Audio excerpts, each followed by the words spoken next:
Greeting, friends. Welcome to another Elton's 15. So this episode we'll talk about Ozzy Osbourne's induction into the Rock and Roll Hall of Fame as a solo artist, right?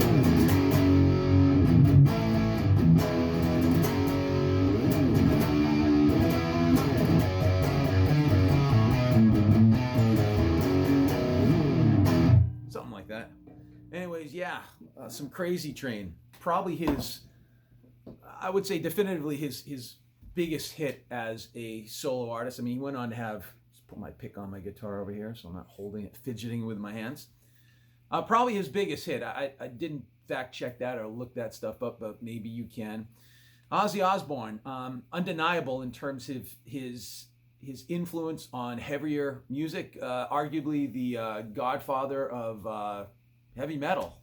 His days with Black Sabbath would definitely pull serious testament to that. But he's being inducted, or was inducted last night as a solo artist. And I've got to say, I didn't get to listen to the full introductions by Jack Black. Jack Black from Tenacious D, Jack Black from the movie stuff, School of Rock, to the Mario movie, Nacho Libre, one of my favorite movies ever. He was the guy that inducted Ozzy. I didn't get to listen to the full speech at all. I caught a clip here or there of him talking about, my goodness, this guy invented heavy metal music. At least in some degree, he mentioned something to that effect. But Ozzy, I did listen to his acceptance speech, or what speech he gave for that ceremony. And it was quick, right to the point, and he didn't belabor it at all. He just went right to it, and he said he would. He said, I'm not going to sit here and give you guys a big monologue here. He thanked his fans. He said that he couldn't believe that he was still around to accept this. Again, I'm just paraphrasing, just going off memory. He also said that he would like to thank Randy Rhoads. He's the one. He cited Randy as like the only guitar player in that quick say hellos and thank yous to everybody, saying without Randy's contributions pretty much that he wouldn't be where he was. He thanked his wife Sharon, who he continues to acknowledge throughout his career as saving his life and continually sort of bailing him out of pretty much everything. He also basically said thank you to his children and his grandchildren, and I think that was pretty much it. His speech was no more than a minute or two at max. Maybe it could be considered for the quickest acceptance speech maybe by any artist ever. But Ozzy was looking kind of a little bit rough in that he was seated the entire time. In recent years, he'd been diagnosed with a form of Parkinson's. I guess there's various forms of it, and his form isn't one that's going to shorten his lifespan. But he was seated for it. It looked like he had a cane kind of with him. You could see his sneakers on. I'm referencing right now a video that I've watched on YouTube where he was, being filmed by people just in the audience. So I guess fans kind of posting stuff. And he sounded in great voice as far as him talking. In fact, that's probably the clearest I've ever heard this guy ever speak in any time I've heard him, at least audible versions of interviews. He always had a pretty massive stutter kind of going on and a bumbling. It seemed like he'd always need subtitles to try to unscramble what he was saying, but he was super clear. The best I'd ever heard him talk. And when he was done with his acceptance speech, he was kind of like wheeled or sort of scooted to fit. He was on stage, and they were going to do a medley of his songs thereafter his speech, and they did. So they kind of wheeled him a little bit, so he's facing the performers on the stage, and I think Jack Black was seated on the side of him during the performances. And so the core band was essentially Chad Smith from the Chili Peppers on drums, and that guy is definitely one of my top 5 drummers in my book. The guy is just phenomenal. I mean, the funk stuff that he plays with the Chili Peppers, look at me moving my hands a lot, I know. My kids told me yesterday I do this a lot, and so now I'm very conscious of this. Look at this. All right, put them by my side. Chad Smith, massive drummer in the Chili Peppers, of course. and his style is so well suited for that. But I think his heart lies in sort of heavier kind of forms of rock music, because in his opportunities that he's been granted over years, he's played with Sammy Hagar. I mean, he's played with Glenn Hughes from the Deep Purple days here, and a variety of other things, even a solo act. I forget the name of that band, but definitely heavier forms and not so funk oriented. So he was right in his element, being the drummer for these montages. You had Robert Trujillo from Metallica, previous from Suicidal Tendencies, and he had a stint in Ozzy's band too there for a bit. Andrew Watt, I don't know a whole heck of a lot about this guy. I don't think he has any musical contributions unto his own, other than the fact that he's served as producer and or I don't know, maybe musician coach, and he's kind of a big deal, I guess.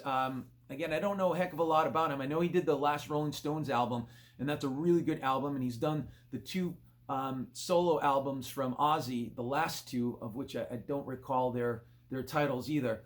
And he's worked in some degree with some of the grunge guys. I've seen him play on stage with I think Eddie Vedder, and when Eddie Vedder was doing sort of a solo thing, I think he made a few appearances there. But anyways, so he's on there on rhythm guitar, and he was there throughout all the three songs that were the melody, not the melody, having a mental issue here. What do we call it? Anyways, it's the three songs that were played. I'm on the spot here, and I don't do any edits, so bear with me here. So he's on stage there too with Chad and Rob. And for the first song, it was Crazy Train. And so they brought up Maynard from Tool singing the song, and Wolfgang Van Halen. Whoa, this is sort of like a really interesting juxtaposition. Randy Rhoads, who was the guitar player for Crazy Train, back in the late 70s, in the very early part of 1981, 82, was sort of Eddie Van Halen's rival, or at least that's the way it's kind of been built up to be. I was too young to really notice or even know that there was a possibility of that kind of stuff happening between them. But he played Randy's parts super faithfully. The guitar solo, phenomenally. I mean, Wolf is just killing it and carving out his own path away from sort of his dad's legacy with the Van Halen band. I mean, he's got the label in terms of his name, but I mean, he's his own musician for sure, and he's just doing great stuff. Keep on going, Wolfie. It's awesome. It's fantastic seeing you do your stuff. And they didn't play the full song. They played up until the solo, I believe, and then it slowly kind of, they ended on an interesting chord, and then they sort of receded, Maynard and Wolfie, off the stage, and in comes Zack Wylde, who's approaching an acoustic guitar on a stand, has his electric guitar around him, and in Jelly Roll of country fame, he comes on out and he sings Mama, I'm Coming Home, and does a great job.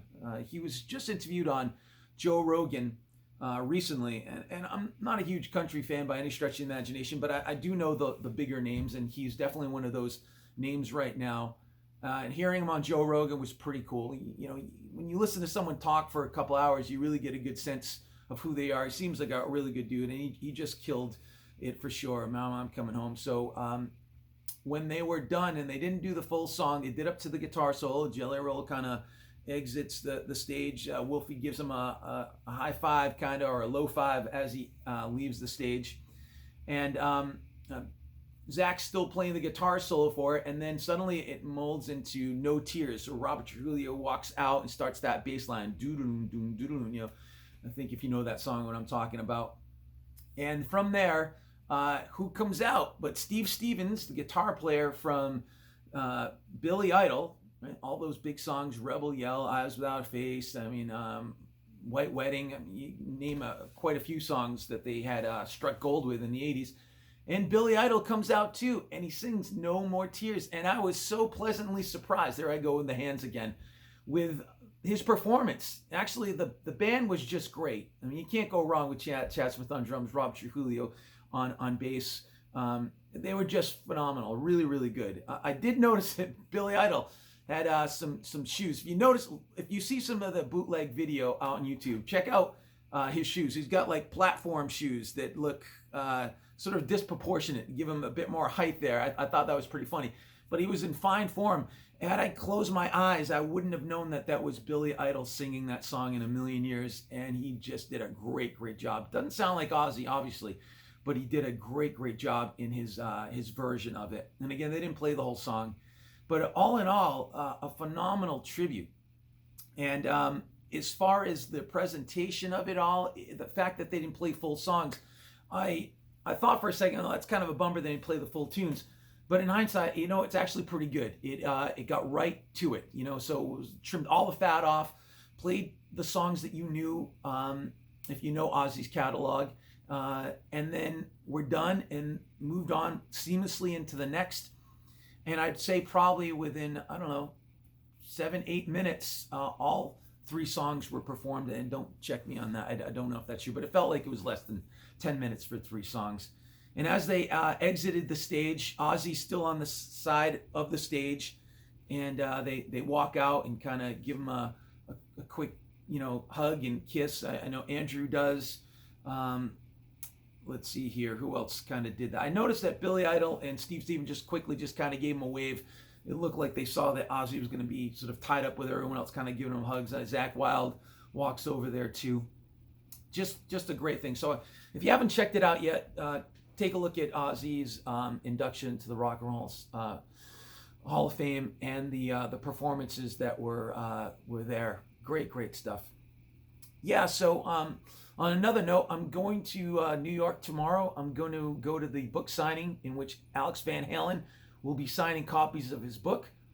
I already ordered a book, but when you buy tickets, I guess you get a book too. My wife was giving me the details this morning. She ordered the tickets for me. I let her know, hey, it's coming up, and she performs all that behind the backstage magic as far as securing this stuff. Thank goodness, or I probably wouldn't go because I would have missed it or it would have sold out by the time I got to it.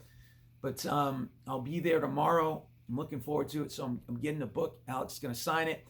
I hope to ask him a quick question, maybe get a quick photo of it.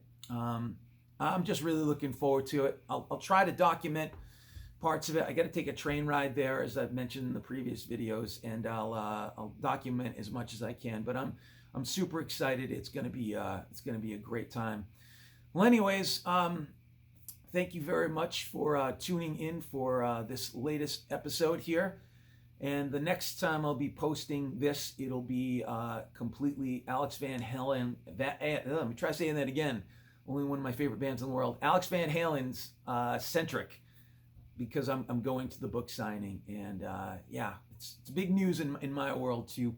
And I thank you again for tuning in. This is Elton's 15. I'm Elton. Thank you. See ya.